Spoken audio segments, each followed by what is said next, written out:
almost New Year's, everyone! We only have a few days left of 2020, so what do we do with them? I honestly don't know. Anything could happen in the finale. The Earth could implode, certain Disney Plus shows could be delayed, certain Broadway musicals could be delayed, and certain movies and theaters could be delayed again, or we could just all turn into avocados. Well, whatever happens, will you use it as an excuse to procrastinate on your writing? Because I won't. I will keep writing till the day I... Wait, are you guys watching The Office without me? Wait, hold on.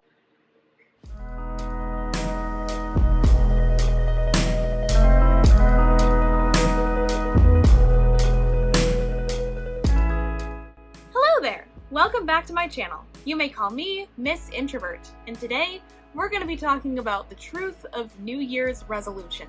I learned a lot about writing this year, even though it's been a dumpster fire, from different classes I took in college, to learning how to schedule deadlines better, to starting a YouTube channel, which I did. Hello, happy everybody's here today. Keep watching for your next steps. Before I begin, if you're new here, make sure you subscribe to my channel for writing and introvert videos I upload every Tuesday and now Sunday as well. I just started recently uploading them and I realized that I said every Tuesday. I didn't mention Sunday, even though there has been videos coming out on Sundays. So there's that. Now you know. Now it's official. Now it's canon. Okay. Freak, no! Son, come back! I need you for lighting! Like this video if you're a writer or an introvert, and share this with a friend who might not know what to do with their next steps in regards to writing a novel. Believe me, I've been there before. Now without further ado, let's begin. Number 1, productivity over procrastination. This is very important to keep in mind, because no matter where you are on the writing journey, procrastination is always gonna come at you, whether you're on a writing streak or if you've already written a book. Keeping deadlines, schedules, and writing as often as possible will give you a blazed trail to your writing journey, and it will keep you writing whether or not you're a perfectionist. So let's go over those 3 things really quick that have to do with procrastination. How do you start and maintain that balance? Well, when it comes to deadlines, as you know, there is more of a need to complete that work that you're writing about. It's not just on your dream to-do list anymore. If writing is something that you're serious about, then don't be afraid to be serious about something you love, so make that deadline. It's not supposed to scare you, and believe me, I used to be terrified of deadlines. They sound like the date you turn in an essay, but what if it's late? Or what if there's a mistake? But if you keep up that deadline by writing as often as possible and scheduling your time, then you won't have to worry about whether or not it's going to be overdue, because you're going to already have written it. And if it is, then no sweat, you just keep writing. And it doesn't matter if it's perfect. Your first draft definitely will not be perfect. And your book will never be fully perfect in your eyes, no matter how many professional editors you sent it to.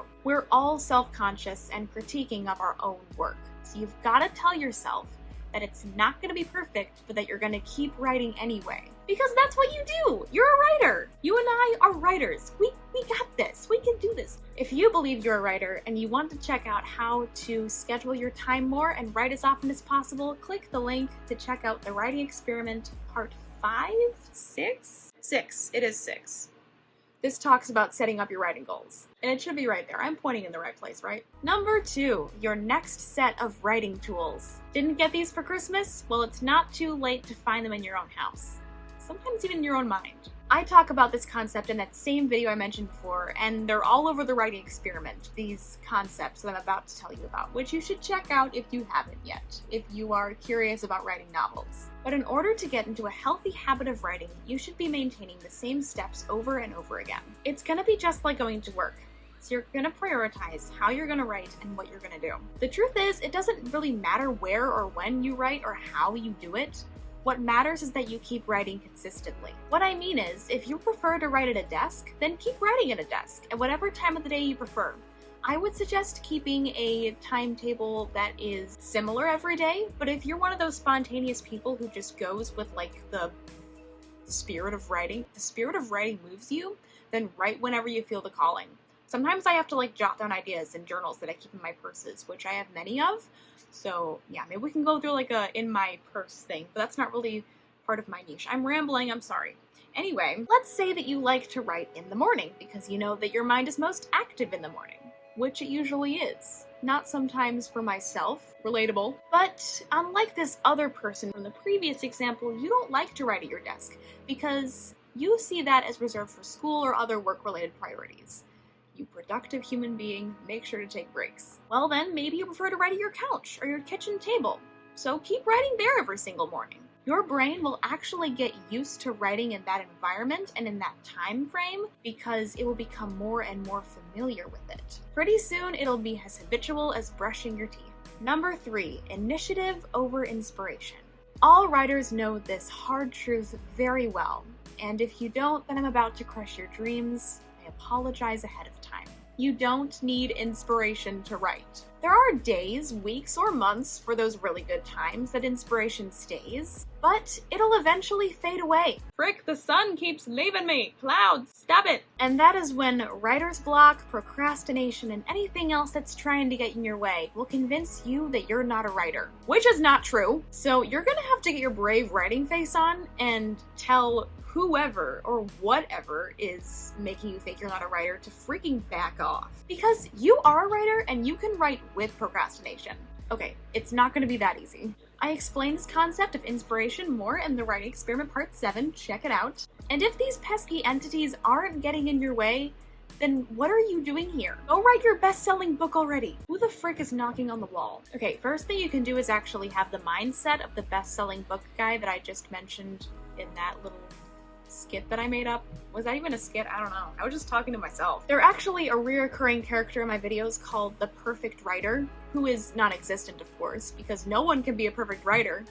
Unless you can, you perfect writer. The second thing you can do is face the fact that just write, that pesky phrase, as well as you don't need inspiration to write, are really the only things that you can base your writing on. You have to just write. Let's admit it. The best part of writing is coming up with the inspiration and getting excited about writing your book. The worst part is actually writing about it, which is terribly ironic, I know. The writing part can be fun sometimes. Sometimes after you write, you just feel this release. But most of the time, it does feel hopeless. But you found your inspiration, so you get to write about it, not the other way around. It's a truth that's difficult to accept, but it pays off in the long run. Okay, the camera just fell, so I'm gonna hopefully record this as fast as I humanly possibly can. This is a good character building moment. Gotta shake this, yikes, Disney don't come for me. When I was writing my first rough draft in 3 months, I had no idea how to translate certain parts of my outline into actual chapters. I had inspiration mostly to make the outline, but not the chapters. Same goes with the book I'm writing right now. It is hard sometimes. But the more I kept writing, even the most sloppy sentences that still don't make sense to me, and even while I veered off course from the outline sometimes, I was still able to find that inspiration again. And reading through the book to edit it is a whole nother endeavor. Comment down below if you want a video on how to edit your manuscript. And those are just some of the ways you can thrive, but also know the truth of some of your goals in 2021. Thanks for watching, and don't forget to subscribe, like, and share this video if you're ready to write that story now rather than later. It doesn't have to be 2021 yet to start a New Year's resolution. Every day is Inspiration Day, and every day is new. So just start and make that today's resolution. Well, that's all for now, folks. Hope you enjoyed the video. You can follow me on Instagram, Twitter, check out my blog, and find the writing help you need on my Fiverr account. All the links will be in the description below. And stay basic. Okay, bye!